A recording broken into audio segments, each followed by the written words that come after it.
Assalamualaikum, salam sejahtera. Saya Zulfikri Yusof. Anda sedang bersama kami dalam Agenda Awani. Agenda Awani hari ini merentas negeri sedikit untuk pergi ke negeri Melaka.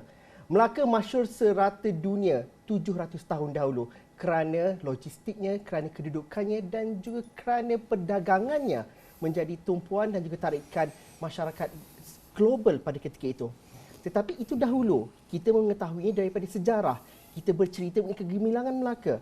Bagaimana itu berlaku pada hari ini? Bagaimana Melaka dalam pemetaan perdagangan dan juga pelaburan asing? Seolah-olah ini sedikit asing pada hari ini.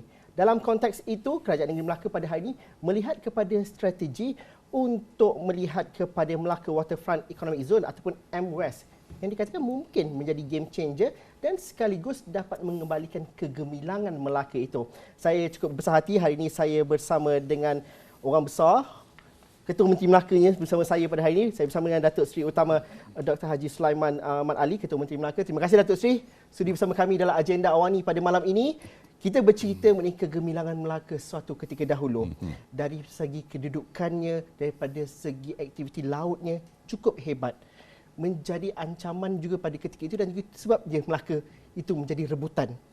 Akan tetapi dalam konteks hari ini sebagai individu yang mengemudi kapal Melaka pada hari ini, sudah pasti soalan ni lah, apa tarikan Melaka untuk pelaburan hari ini? Seolah-olah kalau masyarakat persepsinya ada sedikit asing Melaka dan juga tarikan pelaburan. Bagaimana MWES ini adalah game changer dan juga strategi Datuk Seri untuk memastikan Melaka kembali menjadi gemilang dan juga mampu menawarkan pekerjaan kepada rakyat Melaka sendiri, Datuk Seri. Baik, pertama sekali terima kasih Cik Zul dan juga pihak Astro ini kerana sudi menjemput saya untuk hadir di pentas hari ini. Pertama sekali saya sebenarnya syukur dengan soalan yang dimajukan oleh Cik Zul. Baik, saya suka melihat kembali sejarah kegemilangan Melaka suatu ketika dulu. Disebut tadi, Cik Zul sebut bahawa Melaka cukup terkenal. Terbilang kegemilangan Melaka ini tercatat dalam sejarah 700 tahun yang dahulu. Di mana semua umum tahu bahawa ketika itu pedagang-pedagang daripada negara Eropah maupun pedagang dari China hanya akan menjadi tumpuan tempat tujuannya adalah di Melaka. So Melaka is a great Melaka at that time. Ya.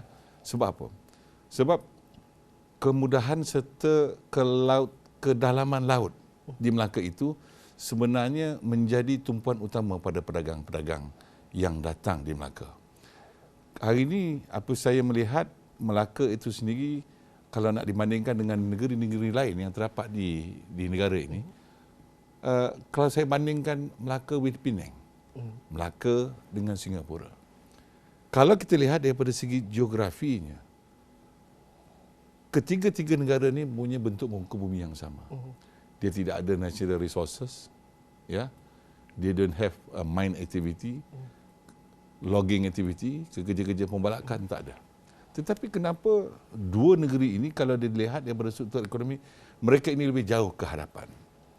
Sebab kalau nak lihatkan dia water stress state, Melaka juga merupakan water stress.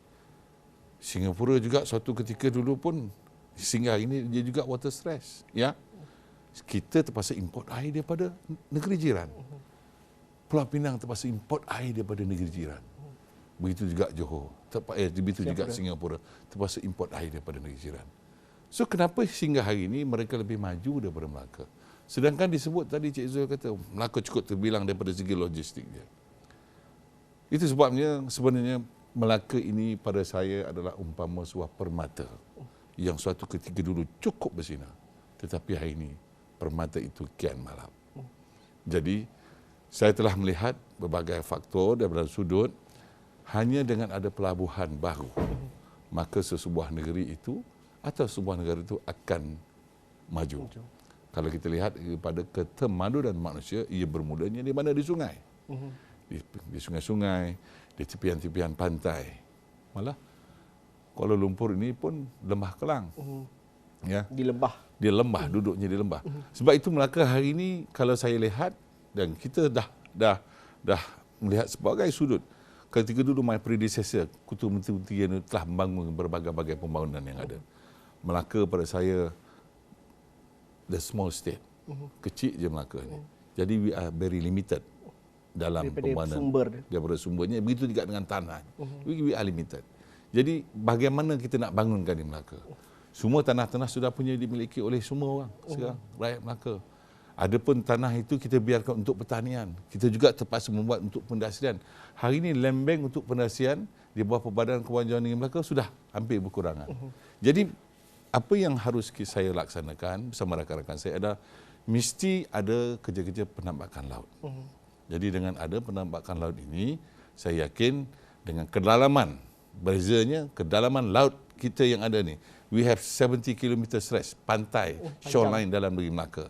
Yang kita nak bangun ke ini, we call it Melaka Waterfront Economic Zone, adalah sejauh ataupun sepanjang 33 km dengan keluasan sebanyak hampir 25,500 ekar. Jadi kalau ini kita dapat laksanakan, kita boleh menggamit, ya, kita boleh menggamit pelabur-pelabur untuk datang berkunjung di Melaka, dan kita juga mengambil kesempatan di sini bahawa Melaka merupakan negeri pelancongan.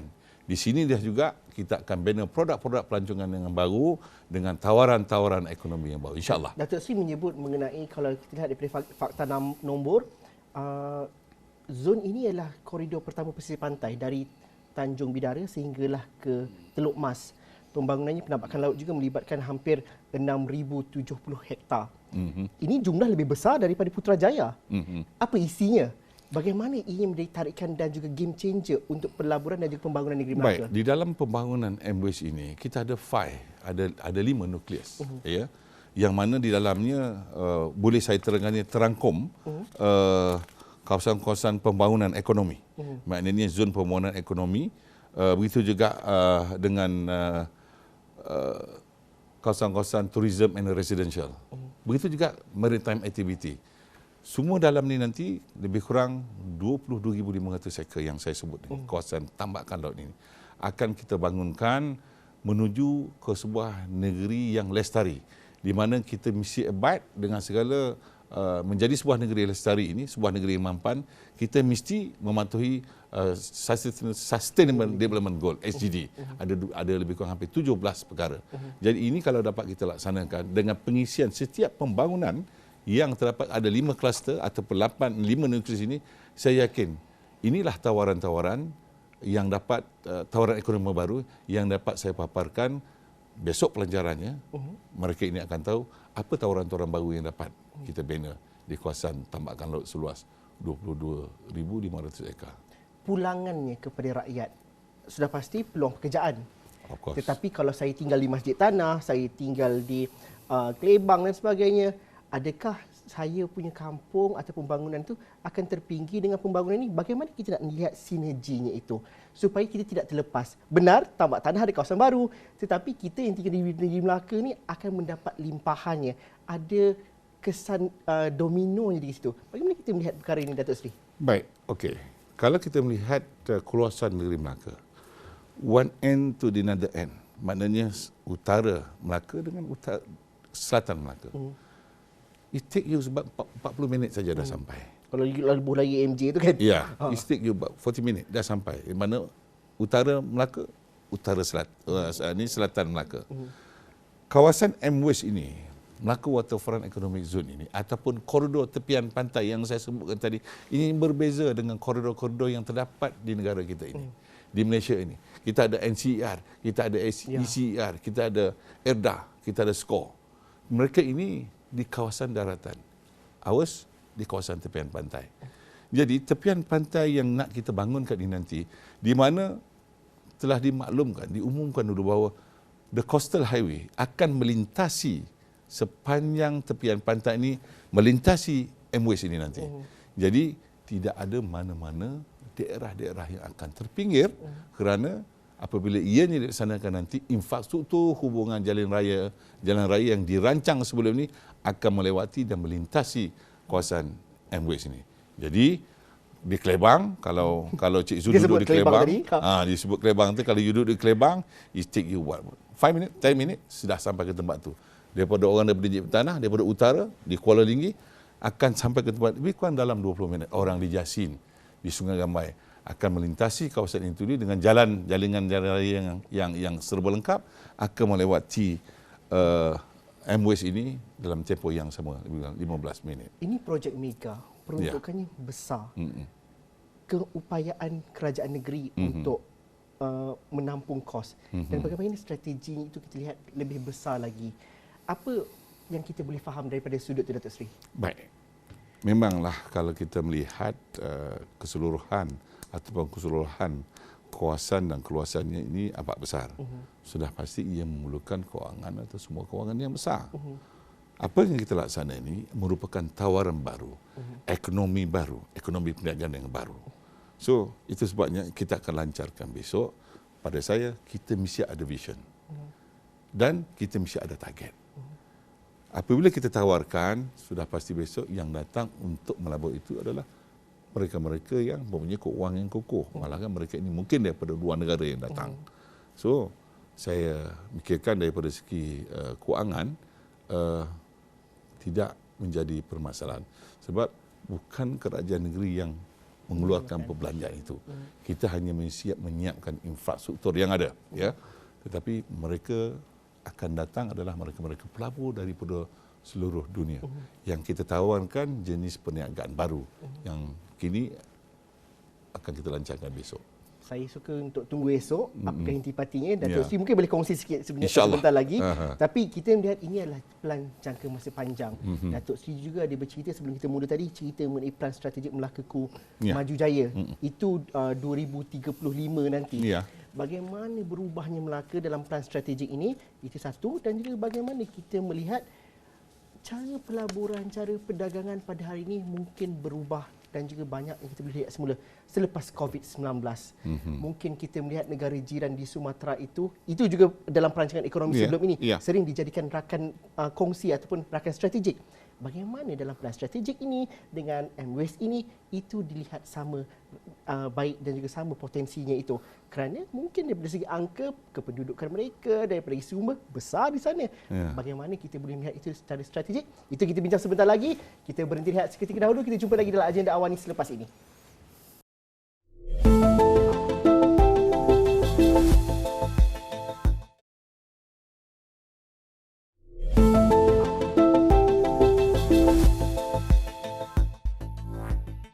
Bertemu lagi kita dalam agenda Awani Melaka menjadi tumpuan kami. Pada malam ini kita mengimbau kepada kehebatan Melaka 700 tahun dahulu. Ketua Menteri Melaka bersama dengan kita, Datuk Seri. Kalau kita melihat bahawa Melaka itu masyhur hebat seluruh alam pada ketika itu, bukan kerana Melaka itu sendiri, tetapi betapa besarnya jajahan takluk dan juga bagaimana Melaka itu menguasai kerajaan-kerajaan di seluruh Nusantara ini. Kalau saya menggunakan analogi yang sama kepada pelaburan ataupun pembangunan Melaka di masa akan datang, bagaimana kita melihat rantau Nusantara ini cukup cantik. Kalau kita melihat mungkin Indonesia adalah kuasa besar ekonomi yang baru dalam 10 ataupun 15 tahun akan datang. Bagaimana itu difikirkan bersama dalam ketika Datuk Seri merancang zon ekonomi pesisir Melaka, pantai Melaka ini, dan juga seterusnya plan strategik 2035 itu, Datuk Seri. Baik. Okey, terima kasih Zul. Sebenarnya saya telah pun melancar ini buku Plan Strategik Melaka-Ku Maju Jaya 2035. Ia mengambil masa tempoh 15 tahun melintasi dan melewati rancangan Malaysia yang ke-12, 13 dan juga 14. Baik. Saya melihat kepada pembangunan Melaka Waterfront Economic Zone ataupun koridor tepian pantai ini, di dalamnya kita ada 5 kluster ataupun 5 nukleus. Yang tadi saya sebut pertama adalah di situ ada Melaka Harbourfront. Kemudian kita ada Smart Logistic Nucleus. Yang ketiga kita ada Digital Satellite Township ataupun perbandaran satellite digital. Another one, yang keempat kita ada dalam tu Central Eco Business Park ataupun Taman Eko Perniagaan Berpusat. Dan yang terakhir sekali kita ada Trade Nucleus untuk New Township, iaitu perbandaran baru, nukleus perdagangan. Baik. Kita melihat pada Melaka itu sendiri. Siapa negara jiran kita di Melaka? Sudah tentu Indonesia. Berhampiran dengan Indonesia, contohnya di Dumai. Kita melihat Dumai itu sendiri. It's about 24 km daripada Melaka ke Dumai, kawasan berhampir ini di Pulau Rompat, is about 24 km. Sehingga hari ini, Melaka selain produk pelancongan is more than 20 produk pelancongan yang ada, salah satu produk pelancongan adalah health tourism. Ya, pelancongan Hari kesihatan. ini, ya, pelancongan kesihatan. Hari ini banyak di kalangan orang-orang Indonesia yang datang mendapatkan perkhidmatan perubatan di hospital, private hospital di Melaka. Kita ada 5 private hospital di Melaka. Maksudnya boleh tambah lagi? Ya, insyaAllah. Dalam ni nanti kita akan tambah lagi. Baik. Hari ini, kenapa tidak kita ambil peluang dengan kawasan pembangunan yang ada ini, seperti mana yang Cik Zul sebutkan tadi, ketika waktu 700 tahun dahulu, hebatnya Melaka di zaman Kesultanan Melaka, ia bukan bergantung kepada Melaka itu sendiri. Ia bergantung kepada negara-negara jiran.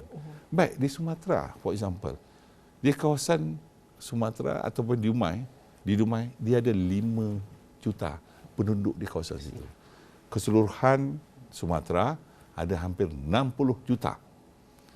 Kalau daripada 60 juta ini, ya, 60 juta ini, kita ambil 5% datang ke Melaka. Tidakkah ini akan memberi pulangan ekonomi yang baik kepada negeri Melaka?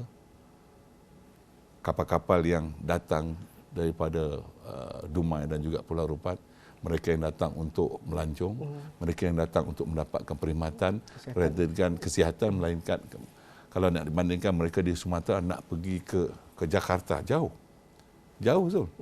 Tapi kalau hari ini it take you 1 hour, tak sampai 1 hour, saya ingat about 45 minit dah sampai di Melaka, dan immediately dia boleh mendapatkan perkhidmatan hospital dan perubatan yang baik di negeri Melaka. Saya nak sebut di sini jumlah kehadiran pelancong, Zul. Sebelum ini di Melaka tahun 2019 we clock 18.9 juta pelancong yang datang. Pelancong daripada luar yang datang di Melaka adalah yang terbanyak adalah daripada Indonesia. Saya tak dapat menyebut figurnya berapa, tetapi kebanyakan pelancongan yang hadir adalah mereka yang mendapatkan rawatan, datang melancong, mereka sebenarnya daripada Indonesia. Kedua, datang pelancong daripada China. Jadi, kalau ini, kawasan ini, kalau saya dapat bangunkan, saya tidak mengharapkan semata-mata kehadiran itu orang Melaka. Sudah pasti orang Melaka tidak cukup. Bukan hanya menatakan negeri-negeri jiran yang berhampiran dengan Melaka, tetapi ada potensi yang ada 60 juta orang di Sumatera itu. Saya jangka, kalau katakan 5% saja, sudah cukup untuk memberikan limpahan ekonomi kepada negeri Melaka. Itu pernah dibincangkan mungkin 20 atau 30 tahun dahulu oleh Kerajaan Negeri Melaka sendiri. Tapi zaman berbeza. Dan sudah pasti impaknya juga berbeza.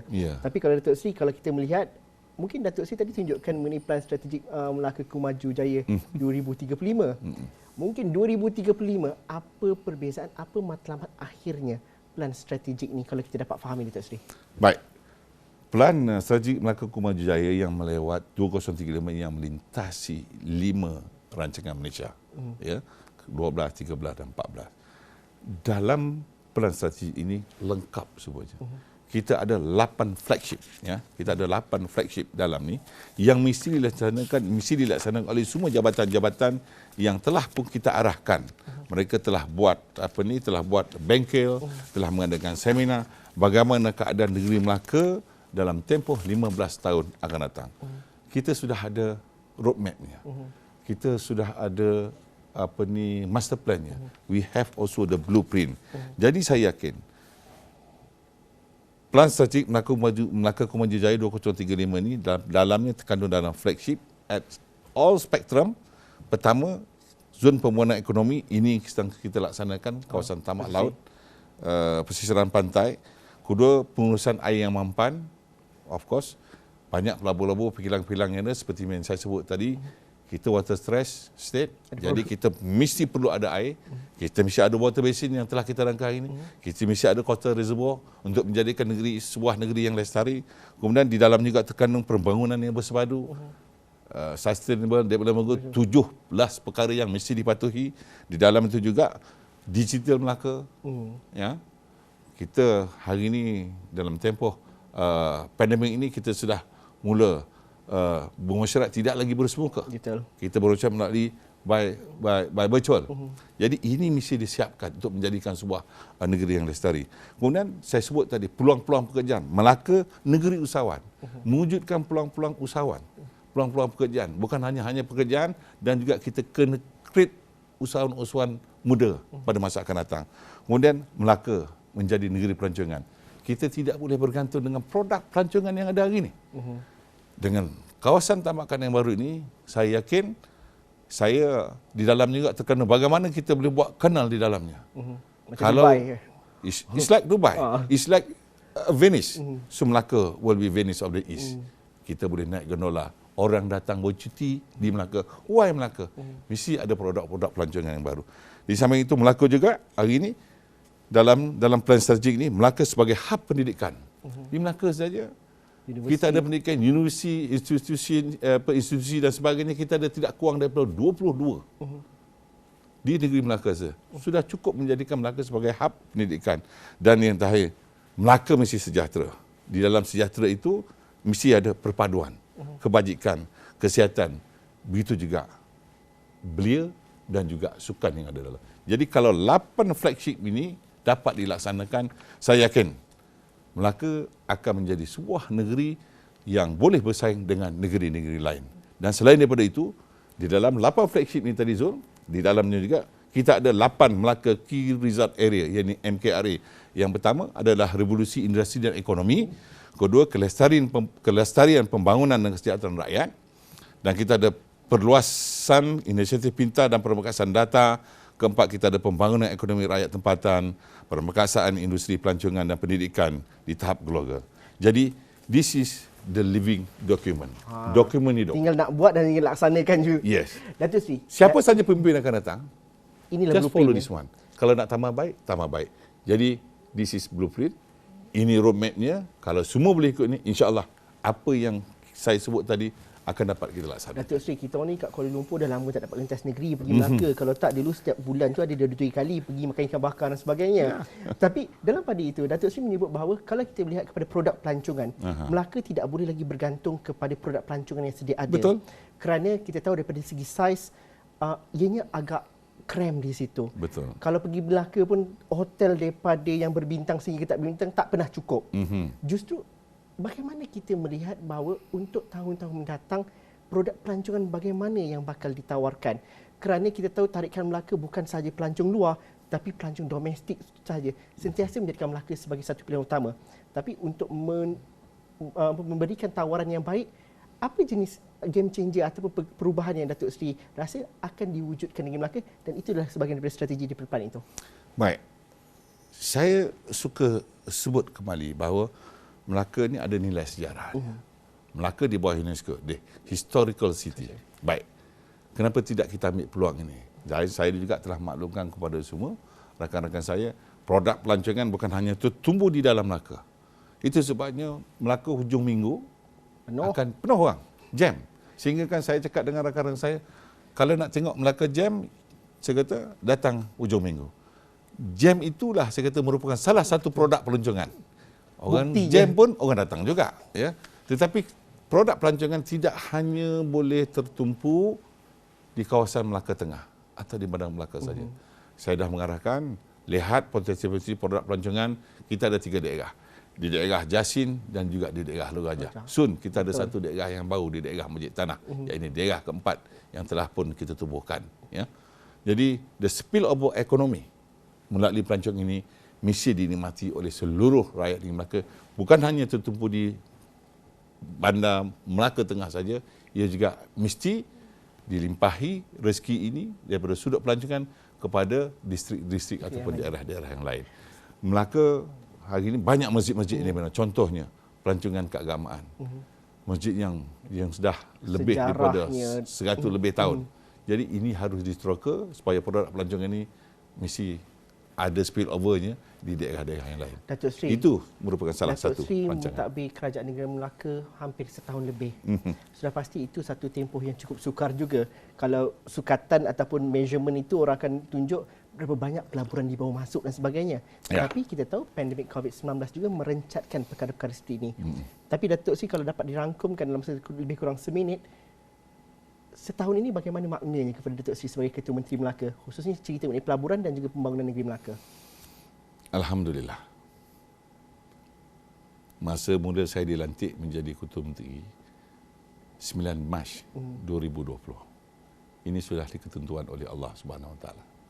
I used to be the pembangkang. I'm happy that time. Menjadi pembangkang.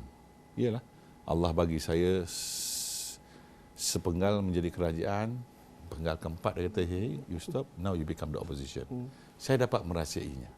Rakan-rakan saya yang ada sekarang. Dulu mungkin dia orang jadi kerajaan, tak pernah jadi pembangkang. Saya dapat merahsiai menjadi pembangkang. Dan takdir Tuhan, saya tidak boleh mengelak. Saya diminta untuk menjadi Ketua Menteri. Waktu menjadi Ketua Menteri, pada waktu dan ketika itu, saya dilantik. Pertama, Melaka having a water crisis. Air tak ada. Bekalan air berjadual. Dalam tempoh yang sama, 18 hari bulan Mac, dilanda PKP, Perintah Kawalan Pergerakan yang pertama. Dan Pelancongan terhenti. Yang ketiga pula, suhu politik. Baru kita ambil alih kerajaan, suhu politik yang tidak menentu. Jadi, ini menjadi cabaran atau tahun yang sukar pada saya. Tapi Alhamdulillah, last year kita ada pelaburan 2 bilion ringgit. Tahun ini kita mensasarkan, insya-Allah, walaupun kita masih lagi dalam suasana pandemik COVID-19, tapi saya yakin kita akan mendapat nilai pelaburan yang masuk hampir kepada 5 bilion. Yang dalam tangan saja, insya-Allah, saya tahu kita ada lebih kurang about 3 bilion. Ya, dalam tempoh sukar ini, insya-Allah, saya yakin dengan kerjasama rakan-rakan Exco, rakan-rakan Dewan Undangan Negeri, rakan-rakan pembangkang juga merupakan rakan strategik saya. Saya memanggil mereka rakan strategik. Segala kritikan saya terima dan saya jadikan pengajaran. Begitu juga dengan kaki tangan daripada awam. Saya terima mereka seadanya menjadi rakan saya. Alhamdulillah. Saya yakin bukan hanya rakan-rakan tetapi segala yang dapat saya laksanakan ini sehinggalah tertubuhnya pelan strategik Melaka Kumaju Jaya, perancangan visi dan misi kita untuk menjadikan Melaka Waterfront Economic Zone, ini semua dipermudahkan oleh Allah Subhanahu Wa Taala.